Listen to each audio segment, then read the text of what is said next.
Assalamualaikum warahmatullahi wabarakatuh.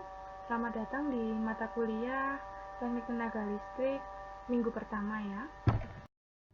Terdapat banyak tipe dari sistem tenaga yang bisa kita amati di sekitar kita. Misalnya itu sistem tenaga yang ada di kendaraan. Ada mobil, truk, dan juga pesawat terbang. Nah, sistem tenaga ini atau bisa dikatakan sebagai sistem propulsion ya, itu fungsinya untuk menggerakkan kendaraan ini berpindah dari satu tempat ke tempat yang lain. Nah, sistem tenaga tersebut dihasilkan oleh mesin ya, mesin yang terdapat di kendaraan-kendaraan tersebut. Kemudian ada juga yang namanya sistem hidrolik yang biasanya digunakan atau diaplikasikan di robot industri maupun untuk menggerakkan scoop atau blade yang ada di ini ya, pertambangan atau pada saat proses penggalian seperti itu. Nah, sistem hidrolik ini memanfaatkan tekanan yang tinggi untuk melakukan pergerakan. Semua sistem tenaga itu pasti dia itu memiliki beberapa elemen dasar. Misalnya kita tuh pengen mengamati bagaimana sistem tenaga yang ada di kendaraan mobil ya. Nah, sistem tenaga di kendaraan mobil itu memiliki penggerak utama. Penggerak utamanya itu adalah mesin bensin itu ya. Jadi terjadi proses pembakaran di situ. Nah, kemudian dari tenaga yang dihasilkan dari proses pembakaran ini digunakan untuk apa? Nah, ini dari tenaga yang besar tersebut itu digunakan untuk menggerakkan roda. Tapi sebelum ke roda itu bagaimana mekanisme tenaga tersebut ditransfer dari proses pembakaran sampai ke roda. Nah, itu dengan cara sistem pembakaran ini akan melewati yang namanya sistem transportasi tenaga. Nah, sistem transportasi tenaga ini di dalam mobil itu bisa berupa ini ya, skema gearbox ini ya, yang nantinya akan menggerakkan poros. Kemudian tenaga tersebut itu akan digunakan oleh roda untuk bergerak itu ya. Untuk sistem kelistrikan sendiri itu juga memiliki beberapa elemen dasar. Yang pertama itu adalah elemen pembangkitan.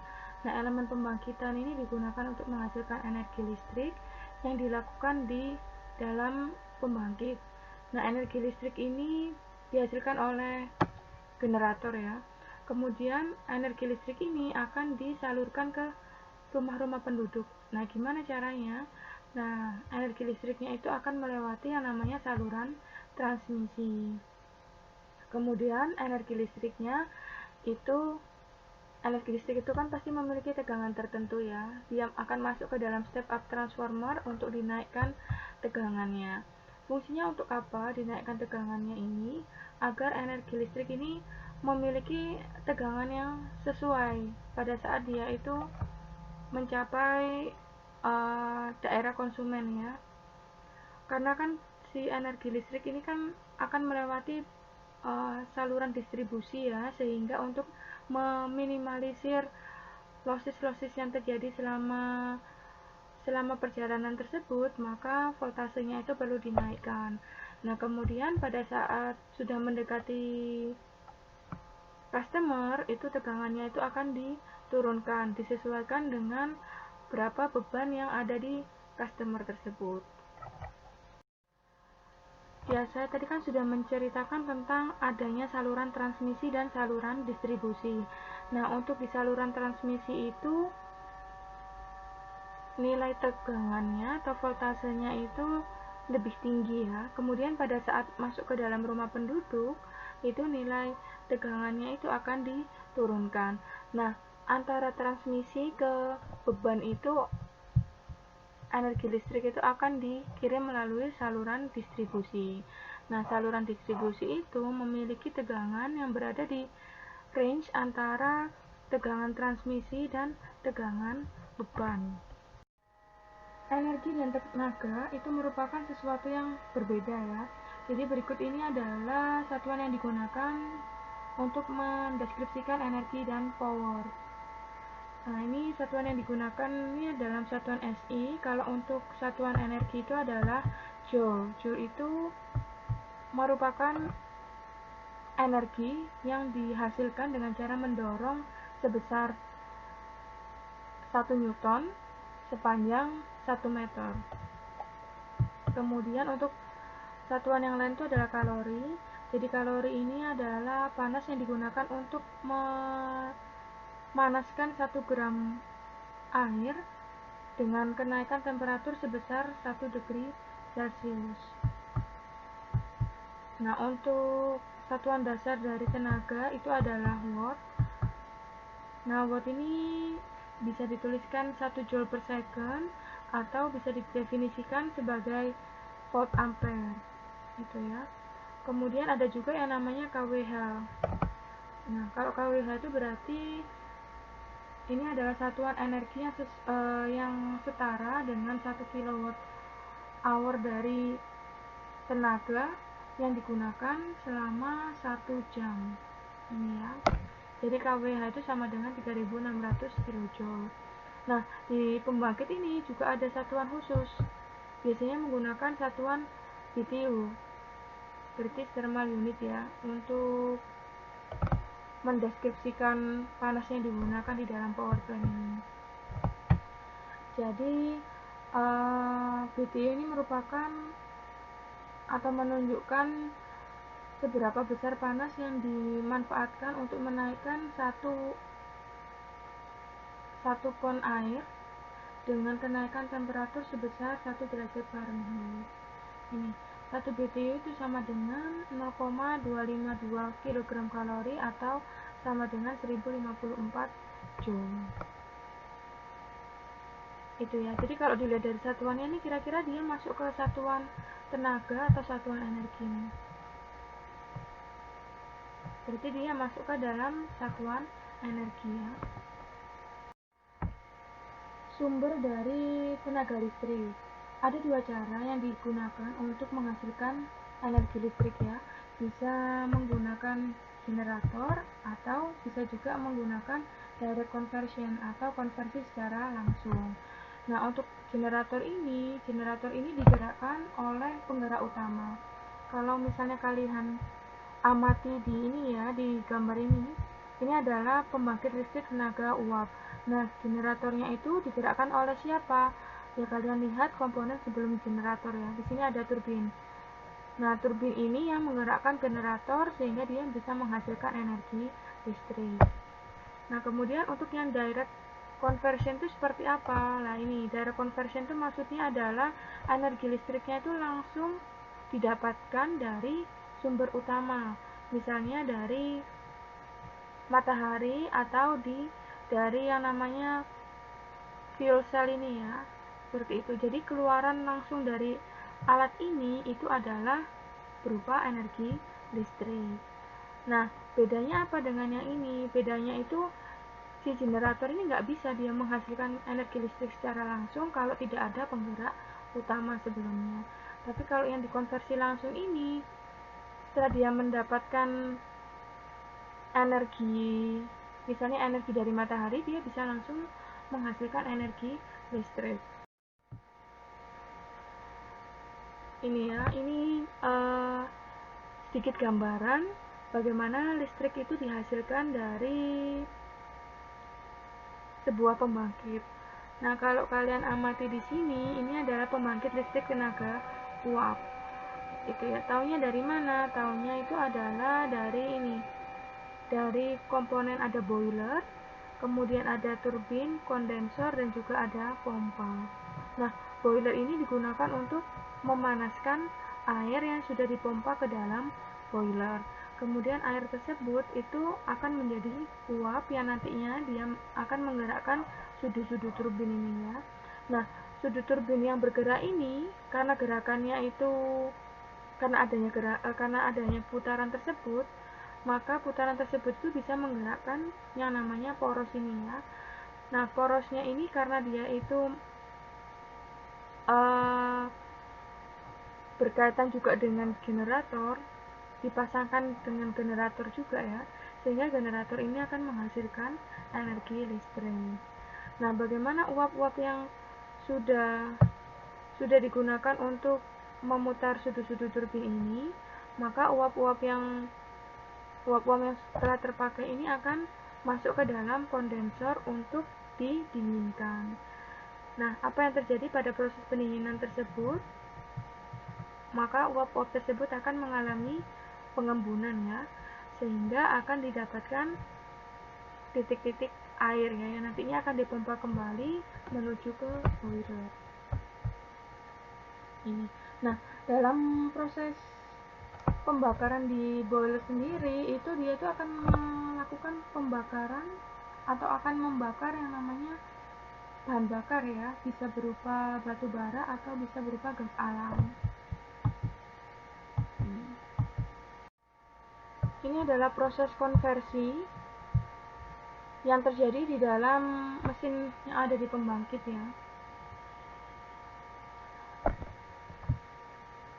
Jadi mesin yang ada di pembangkit itu bisa dikatakan sebagai heat engine. Nah, heat engine ini untuk bisa menghasilkan sesuatu yang berguna, maka dia butuh yang namanya heat input. Nah, heat input itu heat yang dimana? Heat input itu adalah panas yang masuk ke dalam sistem tersebut yang didapatkan dari proses pembakaran bahan bakar. Kemudian dari heat input ini akan dihasilkan mechanical work atau gerak mekanis ya, yang dilakukan oleh turbin. Nah, setelah melakukan pergerakan ini, maka produk uap yang sudah terpakai itu akan dibuang ke dalam kondensor, sehingga akan ada yang namanya panas yang terbuang atau heat rejected. Gitu. Jadi heat engine ini dia itu akan mengambil energi pada temperatur yang tinggi dan dia itu akan membuang energi tersebut di temperatur yang lebih rendah. Nah, efisiensi dari heat engine ini dinamakan sebagai efisiensi Carnot ya. Jadi efisiensi ini itu adalah rasio antara output dibagi dengan input. Berarti kalau di sini otomatis outputnya itu adalah kerja mekanik, inputannya itu adalah berupa heat input gitu ya. Berarti kalau kalian amati di sini rumusnya itu efisiensi itu adalah kerja ini W dibagi dengan Q itu adalah heat input gitu ya. Kemudian untuk efisiensi Carnot maksimalnya itu adalah rasio antara perbedaan temperatur antara temperatur panas dikurangi dengan temperatur yang rendah dibagi dengan temperatur panas gitu ya. Jadi intinya itu efisiensi Carnot ini ada efisiensi aktual dan juga ada efisiensi maksimal. Efisiensi aktualnya itu adalah rasio antara mechanical work dan juga heat input atau rasio antara W dibagi dengan Q. Kemudian kalau efisiensi maksimalnya itu adalah rasio antara perbedaan temperatur panas dan dingin dibagi dengan temperatur panas.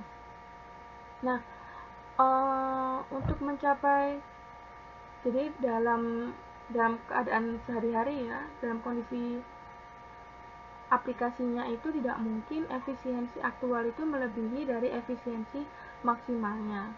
Itu sehingga otomatis efisiensi aktualnya itu akan kurang dari efisiensi maksimal itu ya, sehingga bisa diturunkan sebagai gaya ini ya, kerja mekanis ini nilainya itu akan lebih rendah dari perkalian antara heat input dan juga efisiensi maksimal. Ini semakin tinggi heat inputnya atau semakin rendah temperatur dari panas yang dibuang itu, maka heat engine itu atau mesin tersebut itu akan lebih efisien. Oke, nah ini adalah skema lain ya tentang pembangkit listrik tenaga uap. Taunya dari mana? Taunya di sini ada boiler. Kemudian ada steam turbin. Steam turbin ini berarti turbin uap. Kemudian ada apalagi? Ada kondensor dan ada heat pump. Nah, 4 komponen dasar ini adalah merupakan karakteristik dari pembangkit listrik tenaga uap, gitu ya. Nah, dari sistem ini, kalau kita pengen tahu heat engine-nya yang mana ya? Heat engine-nya itu adalah steam turbin, gitu. Nah, steam turbin ini mendapatkan heat input dari mana? Mendapatkan heat input dari boiler. Kemudian dia akan menghasilkan pergerakan sudut-sudut turbin. Nah, itu berarti kerja mekanisnya ya. Setelah itu dia akan membuang panas melalui uap-uap yang sudah tidak bisa digunakan untuk memutar sudut-sudut turbin. Proses pembuangannya dilakukan di mana? Dilakukan di kondensor. Nah, ada beberapa jenis ini ya, bagaimana untuk membuang energi panasnya. Jadi, energi panas ini bisa dibuang dengan cara mendinginkan uap-uap tersebut itu dengan media pendingin. Nah, media pendinginnya ini tergantung ya. Kalau misalnya pembangkitnya itu dekat dengan laut, maka media pendinginnya itu bisa menggunakan air laut. Kalau pembangkit listriknya itu dekat dengan sungai, maka media pendinginannya itu bisa menggunakan air sungai atau bisa juga menggunakan cooling tower. Itu tergantung di mana lokasi dari pembangkit tersebut.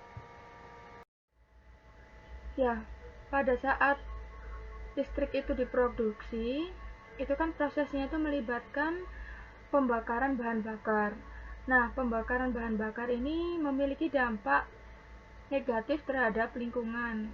Jadi misalnya pada saat kita menggunakan bahan bakar batu bara, biasanya batu bara tersebut itu memiliki kekontaminan seperti sulfur atau merkuri.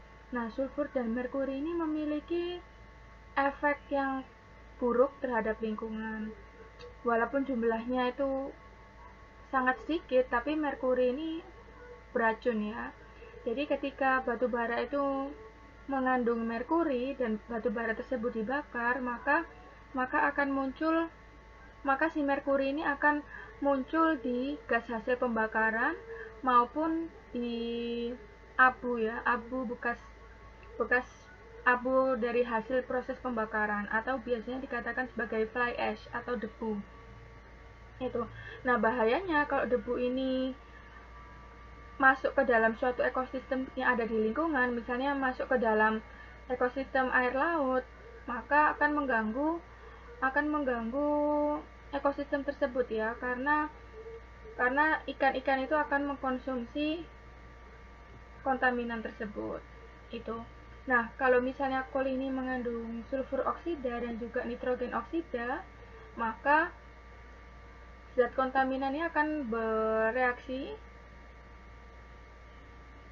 di udara ya, sehingga bisa menyebabkan adanya hujan asam. Gitu.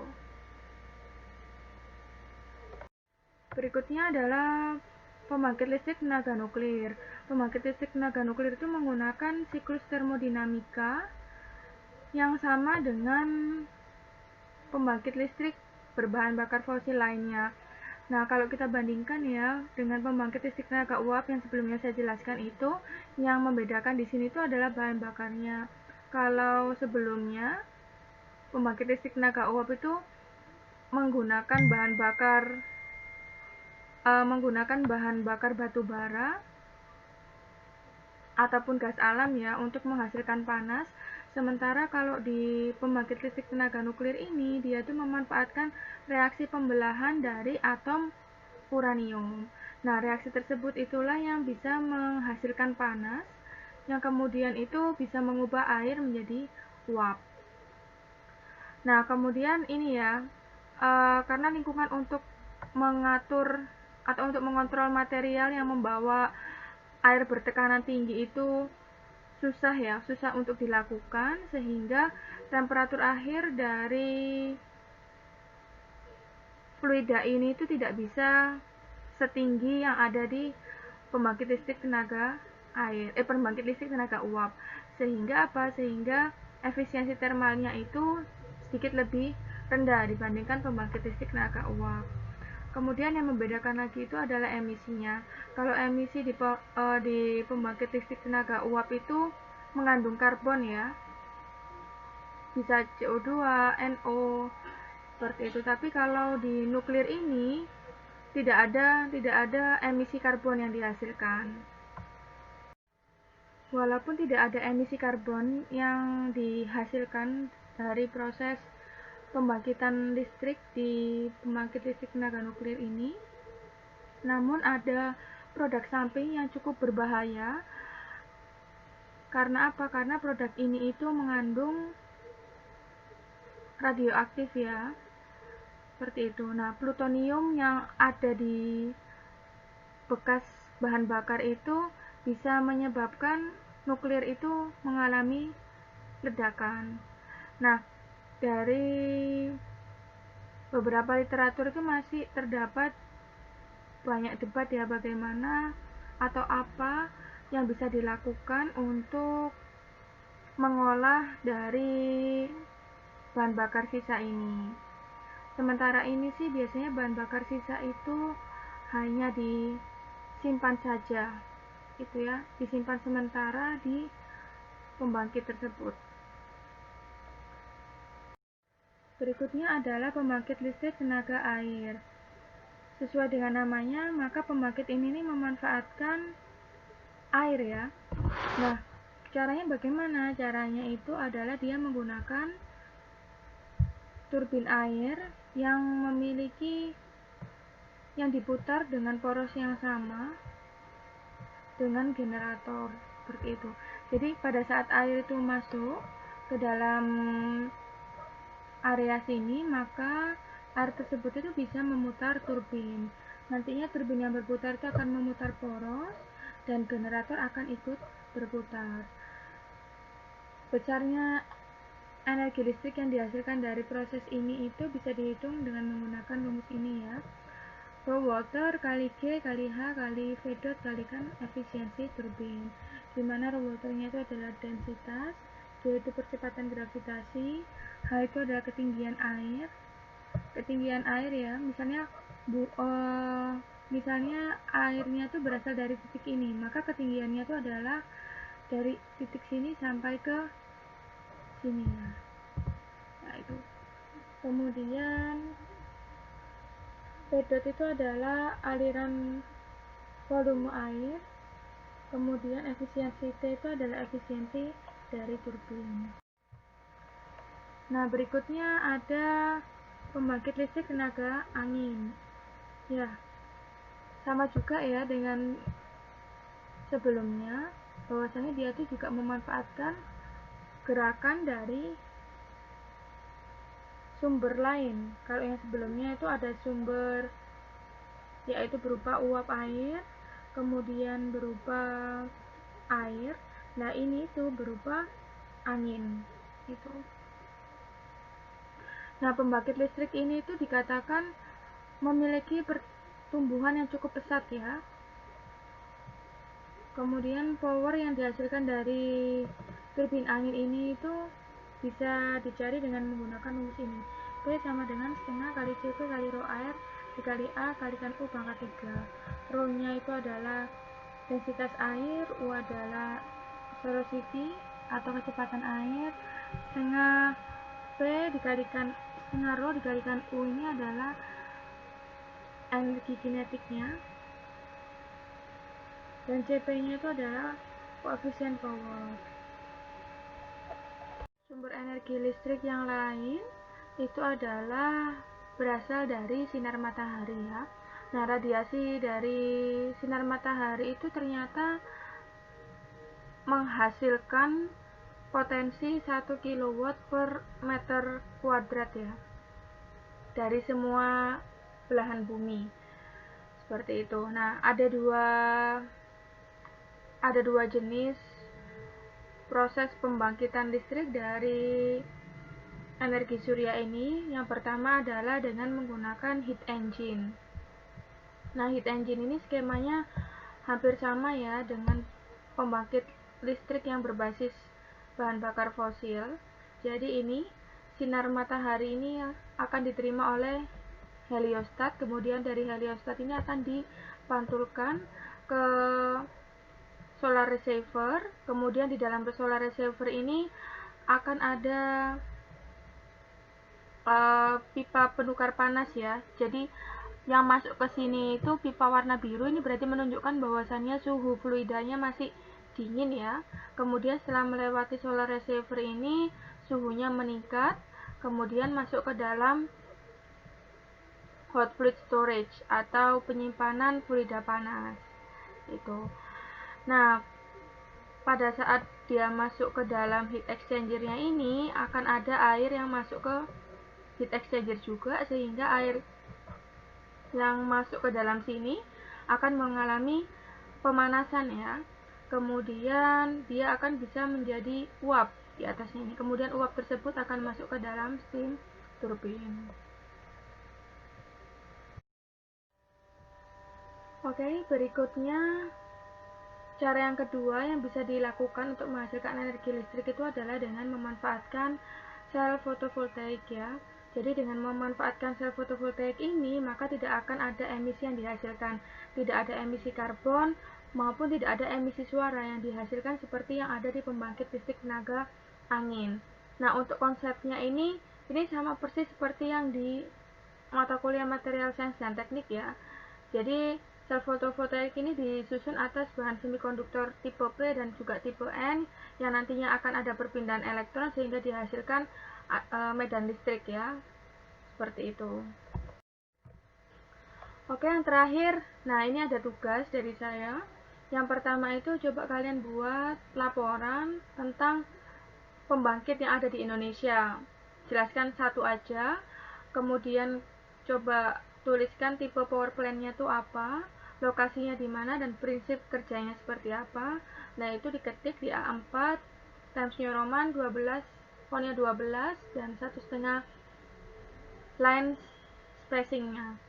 Kemudian yang kedua, soal nomor 2 sampai nomor 5 ini soal ini ya, soal perhitungan. Nah, itu coba kalian kerjakan. Nah, dari beberapa soal itu sudah saya kasih clue-clue ya cara pengerjaannya. Jadi, insya Allah akan memudahkan kalian dalam mengerjakan soal ini. Untuk soal yang nomor 2, misalnya ini ya, sistem elektrik yang ada di rumah kalian itu memiliki voltase sebesar 240 volt dan juga arusnya adalah 50 ampere. Nah, kira-kira dengan nilai voltase dan nilai arus segini ini cocok untuk menyalakan perabotan listrik dengan daya berapa. Nah, itu ya. Otomatis kalian pakai rumus ini, tinggal dimasukkan saja. Kemudian jika digunakan untuk menyalakan heater, nah coba kira-kira berapa daya yang dibutuhkan itu. Nah, itu coba diganti ke satuan BTU ya, BTU per hour. Kemudian what is the heat rate? Berapa heat rate dari sebuah power plant dengan thermal efficiency sebesar 50%. Nah, ini thermal efficiency itu memiliki rumus pakemnya itu adalah output dibagi input. Nah, output dari mesin thermal itu apa? Outputnya itu adalah daya listrik seperti itu dibagi dengan inputannya. Inputannya itu adalah panas yang diterima oleh boiler. Nah, itu kemudian heat rate-nya ini dia kebalikan dari thermal efficiency, berarti 1 per thermal efficiency. Kemudian karena yang diminta itu satuannya adalah BTU per kWh, maka perlu kalian ubah satuan ini nanti ke BTU per kWh. Yang perlu digarisbawahi di sini 1 kW itu sama dengan 3414 BTU per jam. Soal berikutnya, berapakah laju alir volume air untuk turbin dengan outputan itu sebesar 100 MW dan tingginya itu adalah 20 meter dengan efisiensi turbin dan generatornya itu adalah 80%. Nah, tinggal dimasukkan aja ke rumus ini ya, rumus dari daya listrik yang dihasilkan oleh turbin air. Nah, itu tinggal dimasukkan ke rumus yang ini aja, gitu ya. Soal yang terakhir, asumsikan bahwasanya densitas dari udara itu adalah sebesar 1,2 kg per meter kubik. Nah, kira-kira berapa sih diameter yang dibutuhkan oleh turbin itu untuk mendapatkan daya untuk menghasilkan daya sebesar 1,5 MW pada kecepatan angin 10 meter per second jika koefisien of performance dari turbin ini adalah 40%. Yaitu tinggal dimasukkan ke rumus ini aja. Seperti itu ya. Berarti otomatis kalian harus mencari luasannya terlebih dahulu, baru mencari diameternya. Sekian materi pertama di kuliah Teknik Tenaga Listrik. Semoga kalian bisa memahami materi yang saya ajarkan dan semoga bermanfaat untuk kalian. Ya, assalamualaikum warahmatullahi wabarakatuh.